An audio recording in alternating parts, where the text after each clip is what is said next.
Coker is a healthcare business podcast from the Coker Group that focuses on solutions to help healthcare organizations effectively navigate the changing healthcare industry landscape. My name is Mark Reibold, and I'm the host of Coffee with Coker, and we welcome you to today's episode, which is another one in this series that we call our Vendor Spotlights.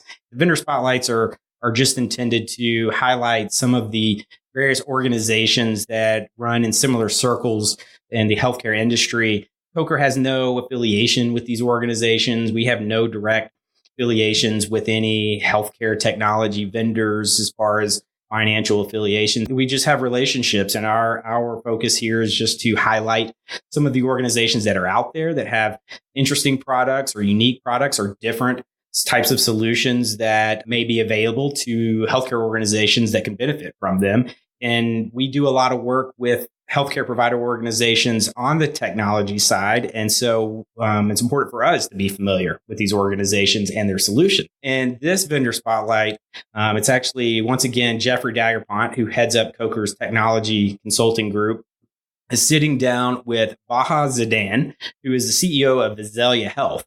And Azalea Health has been around for a good while. They are very deep in the data and analytics space as far as working with provider organizations alongside electronic health records and revenue cycle management systems and those types of things.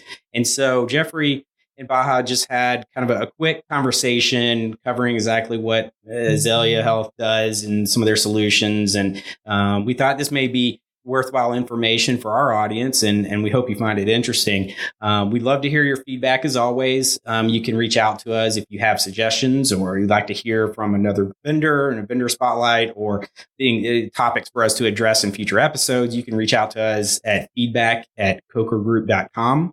And then, of course, you can listen not only this episode, but all of our Coffee with Coker episodes at coffeewithcoker.com. So we hope you enjoy this, and we look forward to hearing from you in the future.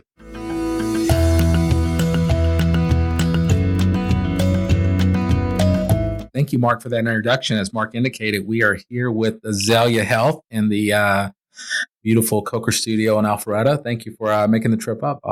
Thank you, Jeffrey, and thank you, Mark. Absolutely. Yeah. So we have here with us the president and CEO of Azalea Health, Baha Zeidan. That's it. Baha Zeidan, yeah. Okay. Well, my last name's Daigrepont, so you can imagine. Hey, I have been, people have been butchering my first name and last name throughout in the last 20 years. I do like the first name, though. Supposedly, my last name means bridge, so I don't know if my family built them or burned them. You just never know. So it's one of those things. They built them. Right, and of course, I hope at least. And a little background on Baha. You've been at this for some time. I mean, you graduated in Valdosta, in Georgia, and in fact, I think your company was originally started in Valdosta, right? Yes, I actually interfaced and interacted with the health IT industry as an intern while I was going to school at Valdosta State University. I was doing my computer science degree, and I worked at a medical laboratory. And that was the beginning of my health IT career. Right. You know, I've known you for some time, and we see each other at conferences all the time. So I'm a little bit familiar with Azalea. One of the things that is just near and dear to our heart here at Coker is the rural health systems, specifically small hospitals, small community health-based clinics. You know, these organizations are underserved. They're in very difficult situations. So I've always been just admired how that's been a priority and a focus of your company. So before we get into the interview itself, maybe give me a little bit of your company's background and a little bit about your organization. Sure. So Azalea Health started in Valdosta, Georgia, hence the beginning of our roots are in rural Georgia. Azalea started in the premise that we can serve the rural market with health IT solution that is purely cloud-based, that can help them with their day-to-day operation and improve the healthcare overall. We believe technology can help in improving healthcare.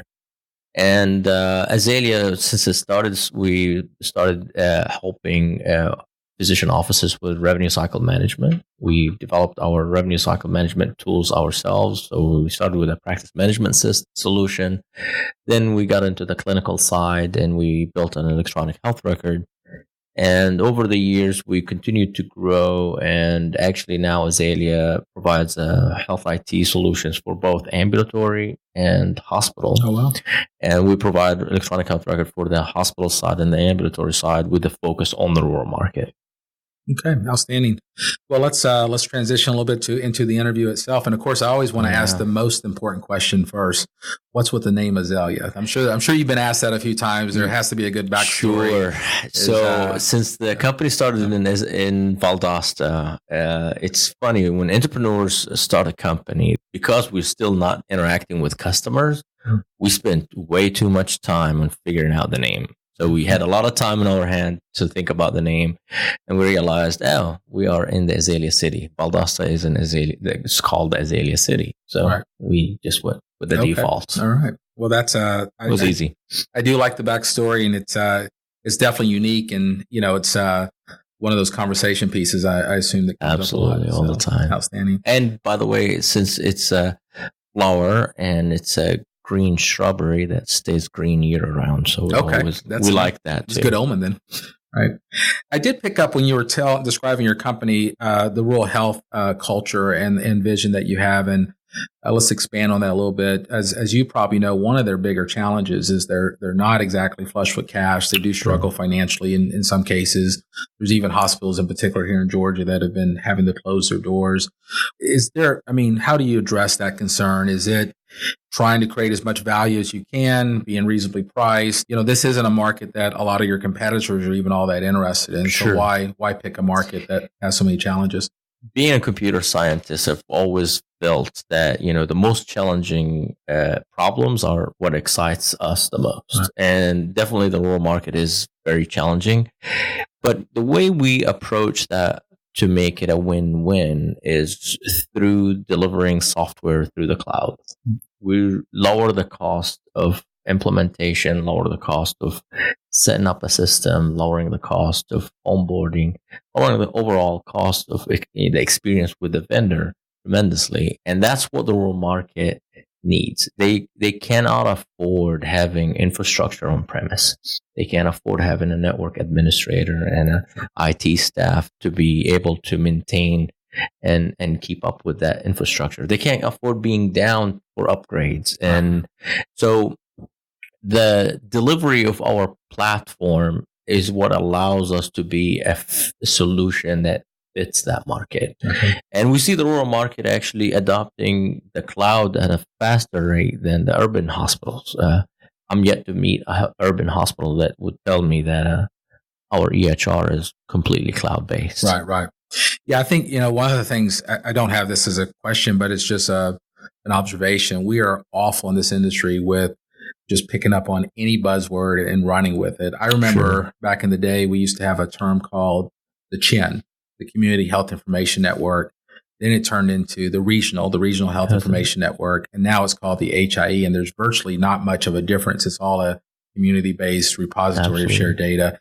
The thing about cloud that is very deceptive is that most of the time when people say cloud, they're talking about a data center with an on-premise server offsite.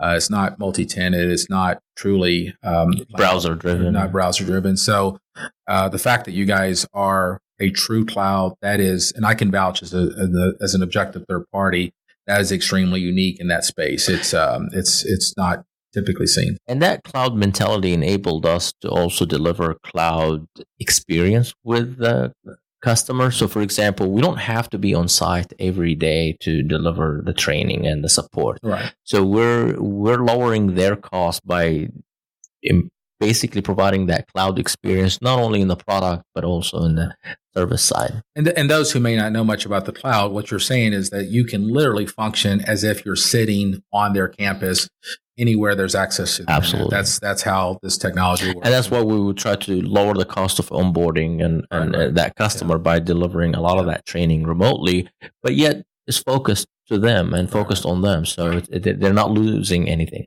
Gotcha. Okay. Well, and I just realized I forgot to give my typical disclaimer, but I usually say it before we start the interview, but we don't have any financial affiliations with Azalea. We just happen to know you guys. We like showcasing innovators and talking about how we're solving problems. But when we talked about the vendor market as a whole, Sure. we always have maintained that arm's length. But thanks for coming for that. I want to kind of transition a little bit, and don't take this wrong, but you hear features and functions, all vendors have to meet meaningful use. And so there's some people that think, well, how can there be that much difference? And in fact, if you looked at features and functions of any practice management EMR, they all register, they all schedule. So there's not a lot of variations as far as some of the things they do. But my understanding is your company actually does some innovative things beyond just EHR and practice management and hospital information systems. Can you expand on what that is? Yeah, I think there's a little bit of art to product management. And of course, as an industry, we're heavily regulated after meaningful use, and the ONC requirements force us to basically adhere to certain standards. But as technologists and looking at what Azalea likes to do, we love engaging with the customers and simplifying their experience with their product, right. Simplifying their experience with us as a vendor, and simplifying their day-to-day activities.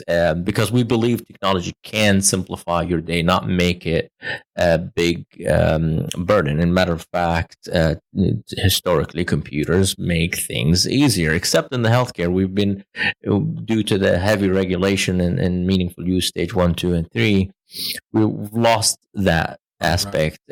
So what we're trying to do is listen more to our customers, innovate with tools like mobile app, innovate around tools that will enable us to engage and help our customer engage with their patients more.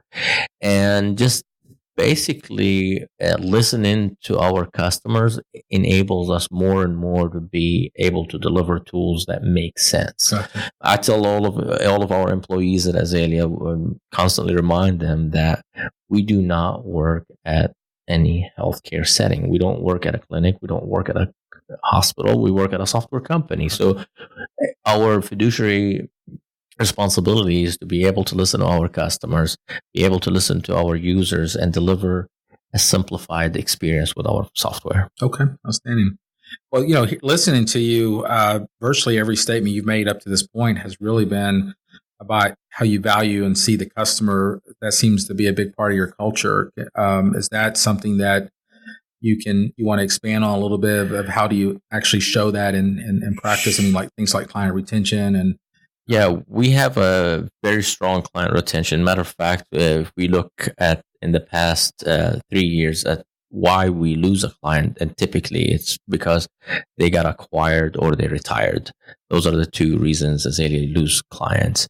And actually, the reason we got into the hospital platform side to prevent the first one, which allow us to have a full holistic approach to a healthcare system by providing an inpatient solution or a hospital solution and ambulatory solution. So those are one of the aspects of it. Our NPS score is one of the highest in the industry as well. So we constantly focus in listening to our customers. And one of the key, what I would call value propositions, or one of the key core values at Azalea is being humble. Azalea Health Innovations, the second letter of our name is we associate it with being humble, and being humble means we have to listen to our customers. Be humble to be critiqued if we're doing something wrong, and that enabled us to innovate and get out of our own ego and get away from our own way of doing things. And I assume by being humble, that may also mean that you're not unwisely spending, you're reinvesting in other words, Absolutely. You're not throwing the big boosts at hymns and things like that. I mean, I oftentimes wonder, do customers look at that and think, how is their money being spent and reinvested, if it's going towards entertainment or really towards the product itself? We've been in the industry for 10 years, and Azalea has been growing at a fast pace. We've grown last year close to 50%. Our growth in the last 3 years been north of 70% every year. And we don't do it with a flashy way. And matter of fact, we constantly have very little presence at HIMSS and very little flashiness in our approach. We're very targeted with where we want to be. Rural health is what we want to be focused on, and rural health providers don't want to see a flashy vendor either. Sure. I would agree with that. And let's drill down a little bit more, because you are focused on rural health, and let's face it, the cloud is somewhat new. There's not a lot of vendors that even have true cloud. So from just to clarify, one thing that terrifies a lot of folks that might be on older systems that coming into the market, especially in rural health, is that historically this has been a CapEx type initiative. I mean, it is upfront licensing, hardware, implementation. Even a small hospital can drop $250,000 before the system even gets installed, just in licensing the fees. And I'm going to assume, but I'd like for you to maybe expand on it. Is your model it turns into more of an operating cost? Is it kind of based on the subscription style approach to it, where a lot of that traditional cost just isn't inherent? I mean, if you don't have a server, sure, that's 20-30% of the entire cost right there. I assume you don't have a license fee. We don't have. We could think of ourselves like leasing the software, right. And so of course we're not a capitalized software, right. But and we feel that's the model that every industry is moving toward that. So not just the healthcare.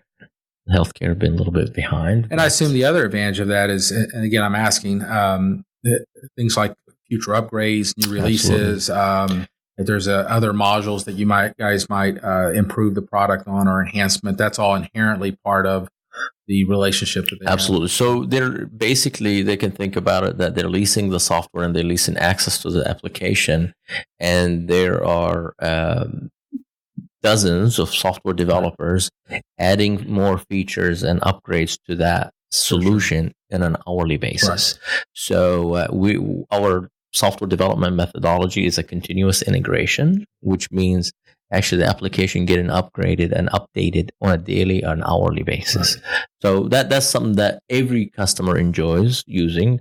And actually it lowers the whole burden of, we have to go shut down for an upgrade. They'll see enhancements happening to the application without noticing it. Sure. Okay. Well, an observation that I can make along those lines that a lot of hospitals also fear is that they want to have alignment and clinical integration with their medical staff. So, and I normally don't name names, but I'll use this as an example. Big health system buys Epic. They want to share it with the communities. For whatever reason, that relationship doesn't work out. Those doctors can never own and operate Epic independent of that hospital. They probably couldn't own Meditech or some of these bigger vendors because they're so expensive.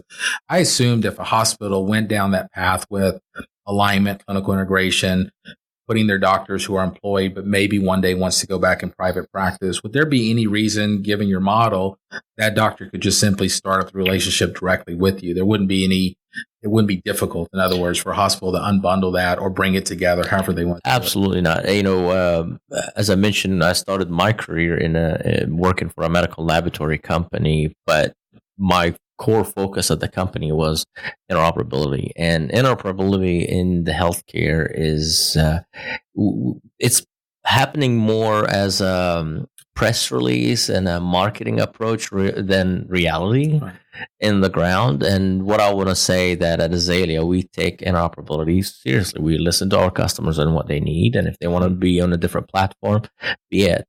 We always feel that software choosing a software that to use is more of an art. Right. So we're fine if they want to use a competitor. We're fine if they want to use Azalea. Okay. Not to steal a line from Jonathan Bush, the founder CEO of Athena, but he was famously quoted and would say this often, we suck, just not as bad as others. So, and the reason why I bring that up is a lot of dissatisfaction around different products, but given your scores, your client retention rate, I'm sure you're not perfect. No vendor is, but I am sort of noticing a narrative that your outcomes seem to be fairly successful. Is there anything that you would contribute to what's allowing you to be more successful? Yeah, our core value and culture in the company, our culture is, I mentioned the humble side of it, but there's also two core values. One is being aggressive, and what we mean by that, being able to go tackle big problems with head on, And the other one is being innovative. So Azalea stands for aggressive, humble, and innovative. And innovative, we have to constantly figure out ways to make things better and improve, and humble because we can ask easily, how can we be better? And that kind of drove a culture of constant improvement within the organization, and it helped us to achieve good scores and good reputation with our customers. The next question is going to be about just kind of market consolidation in general. Sure. I don't think this is anything recent. It's been going on probably since the market originally started. I mean, there was at one point 600 plus vendors. Everybody knew that wasn't sustainable. You then saw the first wave of mergers that was standalone PM systems and EMRs coming together. Then you saw the wave of mergers that was products being just end of life. It just, for whatever reason, it was less expensive to go buy something than rebuild or rewrite. And then you saw a lot of mergers just simply because some vendors needed a fully integrated solution. They were missing certain parts. And so I assume as you watch this, you guys benefiting from some of this displacement? I mean, a lot of people, no fault of their own, might be on a platform that's being commercially discontinued. And are you seeing those folks come back in the market? And we are. And if they are, how are you? We are. So historically, Azalea has done three acquisitions in the market related to customer acquisitions and sunset older platforms. And many of those customers felt that we saved them. They were on a platform that was not innovating, not growing with their needs and their regulatory needs. And we took that customer base, moved it to our platform. So you're right. The industry had way too many vendors. The industry had way too many vendors running on a legacy platforms, which make it way more difficult for providers to maintain that relationship. Especially even some of them will say, hey, I'll move you on a cloud hosted version, but that's another additional $600 to $1,000 in hosting a month. So we see the consolidation will continue. You'll see that data migration and interoperability going to be a big piece of that. And we see that we want to continue to find opportunities where we can migrate that customer who's looking for a cloud solution. And in that fight of consolidation, true cloud will win. Absolutely. Well, I think given the fact that anyone in that situation has likely burned through a lot of cash. In fact, some of them may even be still leveraged with loans or leases. Definitely. And so they may not even be in a position financially to go and spend the amount of money it would take for on-premise. And even if they were, the transition alone could be a lot of money. So that'd be another reason. Along those lines, great segue. The next question I had for you was, since we are moving exclusively into almost replace. In fact, I rarely see anyone moving from paper. Yeah, I mean, it's just, in fact, the fun stat here at Coker is that about 90% of all of our IT consulting engagements was vendor vetting. I think I did 5 of those last year. I mean, we just don't go do vendor shopping anymore. It's either helping people move from one vendor to another. And in most cases, they've already identified a handful of vendors that are interested. So it's really a migration market or a replacement market. If we know that's what it is going into it, how easy is it for someone to work with you guys in that transition? I mean, I assume you're sensitive to the need to migrate data or to help them get out of one relationship and into another. Can you talk on that a little bit? So one of the things that we're seeing, a lot of those practices and hospitals and healthcare providers, they had years of historical data, sometimes 7 years, sometimes 3 years. It's still that's a huge amount of data. So one, sometimes they have contractual, arrangements that is complicated. And thank you to the Coker Group. Right. You guys help them think through that. Sure. So, but the data piece of it is for us, we've always been able to go beyond the standard data migration. So, there's a filing system called CCDA, which is, the standard that came by meaningful use to allow every provider bring their CCDA files anywhere they go. But CCDA files are not enough. They don't have scheduling and appointment information, for example. They don't have PDFs and data that's stored outside of the clinical information.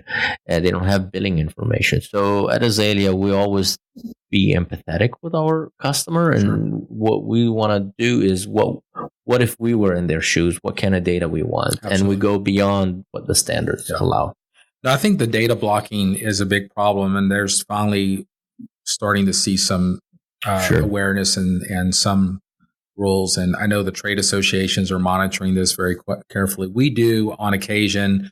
We don't like to, but we have had to get involved and persuade vendors to do the right thing. I've never understood the logic behind holding someone's data hostage, because really at the end of the day, you're threatening patient care. And so, why hurt a physician's ability to see and treat a patient that has, what are we talking about? A few $1,000s, and not worth it. Yeah. Is it pride? Is it ego? I don't know why some vendors do it, but hopefully the rules will make that less of an issue. As you look into the future, kind of where do you see the roadmap of Azalea? Where are you guys headed? So we've been investing heavily on a health information exchange. We call it HISP. And one of the key things that we're providing within the health information exchange is basically we're providing it to a health system for free if they are on our hospital information system or our ambulatory health information system. And if basically that exchange, we are building the API to be public. So we're allowing future companies and startups and health IT companies be able to plug their application on our health information exchange to develop, to provide our customers with the solutions that beyond our imagination. Right. That's going to unlock not only, we've seen it in the industry that some people have APIs on the ambulatory side, some on the hospital side. This is going to unlock the capability to do health data exchange and data and application, plug it in applications in a health information exchange to serve more of a health system approach rather than just one side, either the ambulatory or the hospital side. Okay. So that's huge.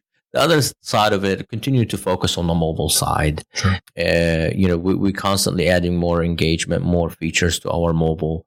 We just rolled out a kiosk application and a feature for our ambulatory customers. Another side of it is Azalea is focused heavily on the security of our application, and security and privacy has been a big threat to a lot of health systems where they've been their data been hijacked and they have to pay bit by Bitcoin to unlock their data. And as the custodian of all of that data, it's our responsibility to make sure it's secure and safe. So Azalea has been investing heavily in the security and the safety of that application and our data. Along those lines, what are some sources that you use to get some insights? I know a lot of vendors base it on customer feedback or trends, things of that sort. Where are you looking to for those insights? We talk to our customers all the time. We have a customer advisory board as well. Our support team who are in touch with our customers on a daily basis, we talk to them all the time to understand where's the agony, where's the pain point that our customers face on a daily basis. But there's nothing better than really just sitting down and talking to the customers. We just had our third or fourth user meeting last month, and we were able to spend a lot of time talking to our customers and their needs, so that's mainly how we're engaging. And of course, we have to listen to the government side and the regulatory side. There's a lot of features that we constantly building around clinical quality measures, new payment programs, and we can't just ignore that side. Absolutely, that makes sense. And then you touched on this a little bit, and just to kind of give a perspective, there are vendors that are somewhat exclusive, that they go out and pick the partners. They try not to partner. Epic comes to mind as an example where everything's organic, and that's one option. There's pros and cons with either one. What you were describing a second ago sounded more like a marketplace where you're going to allow the customer to somewhat drive a lot of that and be willing to have that ability to have interoperability with certain other partners, other solutions that it will enhance. Am I hearing that right? It's really, you're trying to create a situation where the customer is allowed to have what their preferences are. So in a way, when I've described our APIs and our approach to interoperability to our developers, we're giving our customers keys to our platform where they can go to another vendor and they can also build a full EHR on top of our EHR if they need to. And we need to be that open. And that's important with our rollout of our API and our interoperability capabilities. We want to empower our customers to have vendors that they can innovate on their platform. And as a platform play, Azalea is providing the platform. We should not lock them from doing anything.